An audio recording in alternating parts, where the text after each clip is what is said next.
Hello my dear students. आज हम class 11 chapter first जो है some basic concept of chemistry जो कंटिन्यू चल रहा है उसमें लास्ट लेक्चर में देखा हुआ था कि जो स्टोइकियोमेट्रिक कैलकुलेशन जो होती है ना, किसी भी केमिकल रिएक्शन की जो स्टोइकियोमेट्री जो होती है तो उसके लिए दो मेथड यूज करे जाते हैं। उसमें फर्स्ट एक मेथड आपको मैंने बताया हुआ था, hit and trial method. Last lecture में हिट एंड ट्रायल मेथड पे बात करी हुई थी, है ना। और आज जो अपन बात कर रहे हैं सेकंड जो मेथड है वो है पार्शियल इक्वेशन मेथड या स्टेप इक्वेशन मेथड। जनरली जो हिट एंड ट्रायल मेथड होता है वो सिंगल रिएक्शन जो होती हैं सिंपली उनके लिए होता है ना। और पार्शियल इक्वेशन मेथड जो यूज करा जाता है वो थोड़ा टिपिकल रिएक्शन जो होती हैं या मल्टी स्टेप रिएक्शन जो होती हैं वहां पर पार्शियल इक्वेशन मेथड यूज करा जाता है। यहाँ पर मैंने एक एग्जांपल लिया हुआ है ना। इस एग्जांपल के थ्रू आप उसको अच्छी तरह से समझ सकते हैं। इसी इक्वेशन मेथड को स्टेप इक्वेशन मेथड भी कहा जाता है क्योंकि इसमें रिएक्शन जो होती है मल्टी स्टेप में होती है ना।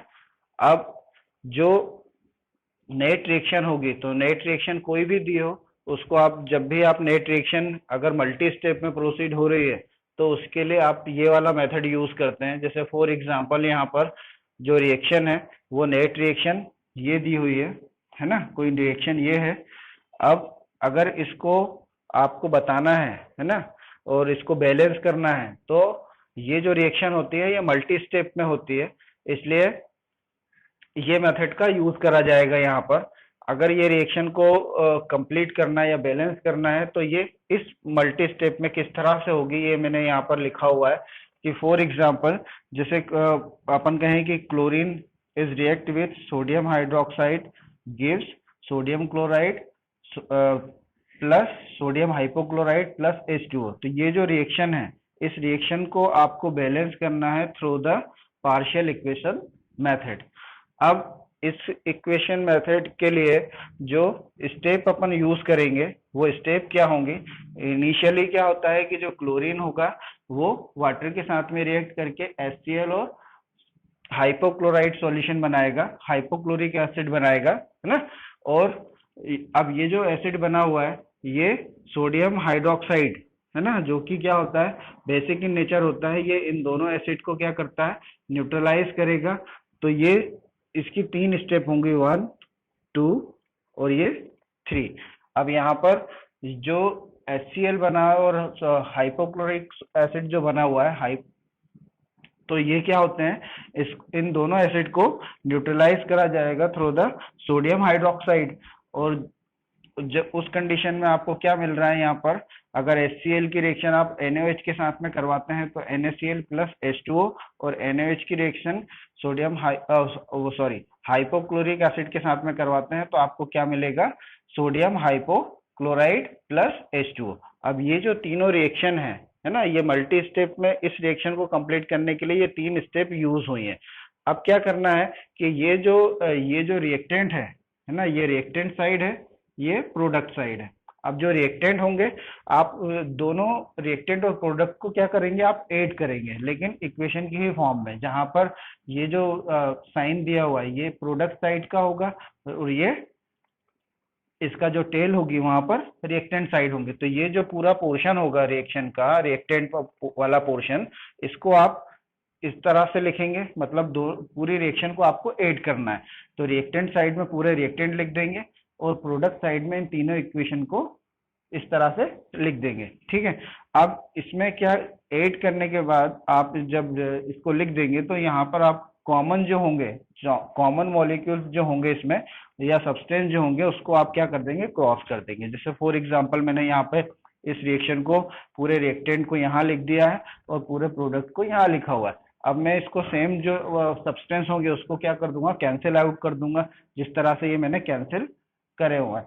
आफ्टर कैंसिलेशन जो नेट रिएक्शन आपको जो बचे हुआ सब्सटेंस जो होंगे उस वो क्या होगी आपकी नेट रिएक्शन। तो यहीं पर जो आपने कैंसिल आउट करे हैं उनको छोड़कर बाकी जो रिएक्टेंट हैं और जो प्रोडक्ट हैं उनको आप इस तरह से लिखेंगे तो ये आपकी क्या रिएक्शन होगी, नेट रिएक्शन। ये कौन सी रिएक्शन होगी, नेट रिएक्शन। मतलब ये रिएक्शन ऑटोमेटिकली आप देखेंगे तो उसको बैलेंस कर देंगे। यहाँ पर ट्वाइस जो Cl2 लिखा हुआ है, ये Cl2, twice NaOH, twice NaOH क्यों लिखा हुआ है, क्योंकि यहाँ पर ये दो NaOH है रिएक्टेंट साइड में, और H2O, HCl और HOCl। इसी तरह से यहाँ पर HCl लिखा हुआ है, NaCl लिखा हुआ है, NaOCl लिखा हुआ है, HOCl लिखा हुआ है, प्लस ट्वाइस H2O लिखा हुआ है यहाँ पर, तो दो वाटर है।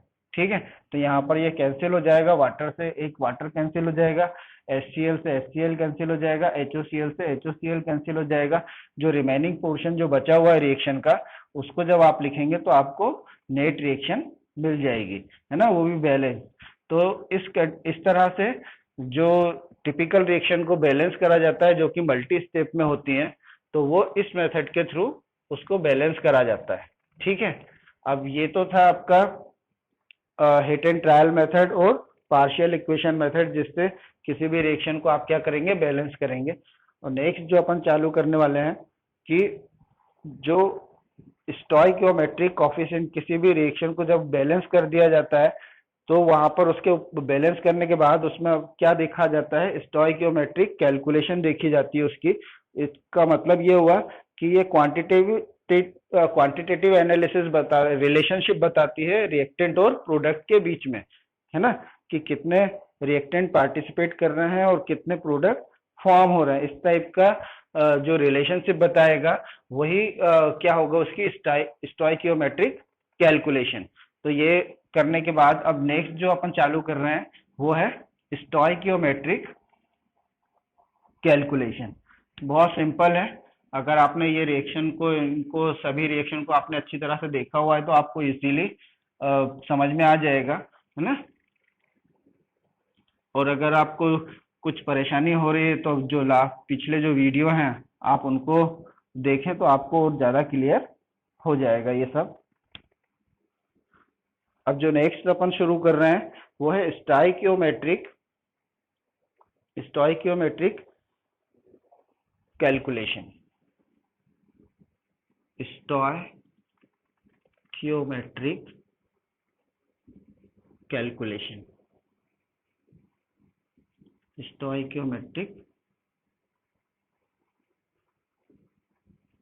कैलकुलेशन। ठीक है, अब ये जो स्टोइकियोमेट्रिक कैलकुलेशन जो होती है, इसको किस तरह से करा जाता है, तो इसको सीधा एक एग्जांपल के थ्रू आप समझ सकते हैं कि स्टोइकियोमेट्रिक कोएफिशिएंट रिएक्शन में कैलकुलेशन में आपको करना क्या है एक्चुअली। तो इसमें आपको केवल ये एक तरह का सिंपली मैं आपको बता देता हूँ कि ये जो स्टोइकियोमेट्रिक कोएफिशिएंट जो है, इट गिव इंफॉर्मेशन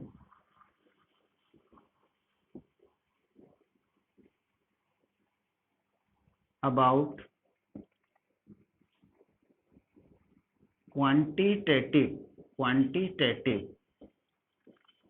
ना quantitative relation between reactant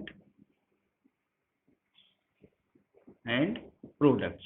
मतलब ये आपको क्या बताता है कि जो रिएक्शन में रिएक्टेंट और प्रोडक्ट्स जो होते हैं उनके बीच में आपस में रिलेशन बताता है कि किसी रिएक्शन में कितने जो रिएक्टेंट है वो पार्टिसिपेट कर रहे हैं और कितने प्रोडक्ट फॉर्म हो रहे हैं। तो यहाँ पर जो स्टोइकियोमेट्रिक होता है एक तरह का जो यूज करा जाता है स्टोइकियोमेट्रिक कैलकुलेशन में, वो एक्चुअली होता है क्या है कि स्टोइकियोमेट्रिक कोफिशिएंट कहलाता है। अब इन सब चीजों को एक एग्जांपल के थ्रू आप समझ सकते हैं। जो एग्जांपल अपन यहाँ लिख रहे हैं कि मान लीजिए आपने क्या करा हुआ है कि nitrogen plus hydrogen gives NH3, ammonia देता है। ये एक रिएक्शन है। अब जब आप इसको बैलेंस करेंगे तो यहाँ पर 2 हो जाएगा और यहाँ पर 3 हो जाएगा। अब ये जो इक्वेशन बनी हुई है या रिएक्शन जो बनी हुई है, इसमें अगर आप देखेंगे तो नाइट्रोजन का क्या है, यहाँ पर 1 mole of nitrogen, 1 mole of nitrogen, है ना। और हाइड्रोजन क्या है, +3 mole of hydrogen, 3 mole of hydrogen. अब यहाँ पर जो रिएक्शन हुई, आफ्टर रिएक्शन आपको क्या मिल रहा है, 2 mole of ammonia, 2 moles of NH3। ठीक है। अब इसमें क्या समझ में आ रहा है कि यहाँ पर 1 मोल मतलब जो मॉलिक्यूलर फॉर्म में नाइट्रोजन जो है, तो ये तो आपको दिख ही रहा है 1 मोल, वैसे ही समझ में आ रहा है। अब यहाँ 3 मोल लिखा हुआ है, तो यहाँ पर जो बैलेंस करने के लिए आपने नंबर ऑफ मोल जो यूज करे हुए हैं, ये है ना, नंबर ऑफ मोल जो यूज करे हुए हैं, इन्हीं को कहा जाता है स्टोइकियोमेट्रिक कोफिशिएंट। इन्हीं को क्या कहा जाता है, ये जो है इन्हीं को कहा जाता है स्टोइकियोमेट्रिक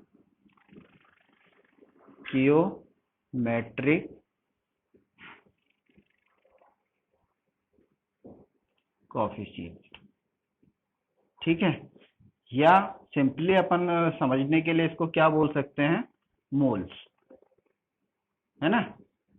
इन्हीं को क्या बोल सकते हैं अपन, मोल।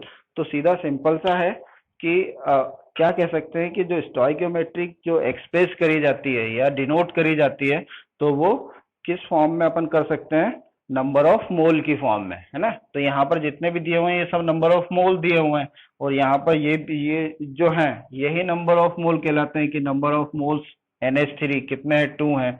नंबर ऑफ मोल्स हाइड्रोजन कितने हैं, 3 हैं। नाइट्रोजन का कुछ यहाँ पर स्टोइकियोमेट्रिक कोफिशिएंट नहीं है, मतलब वो 1 मोल है।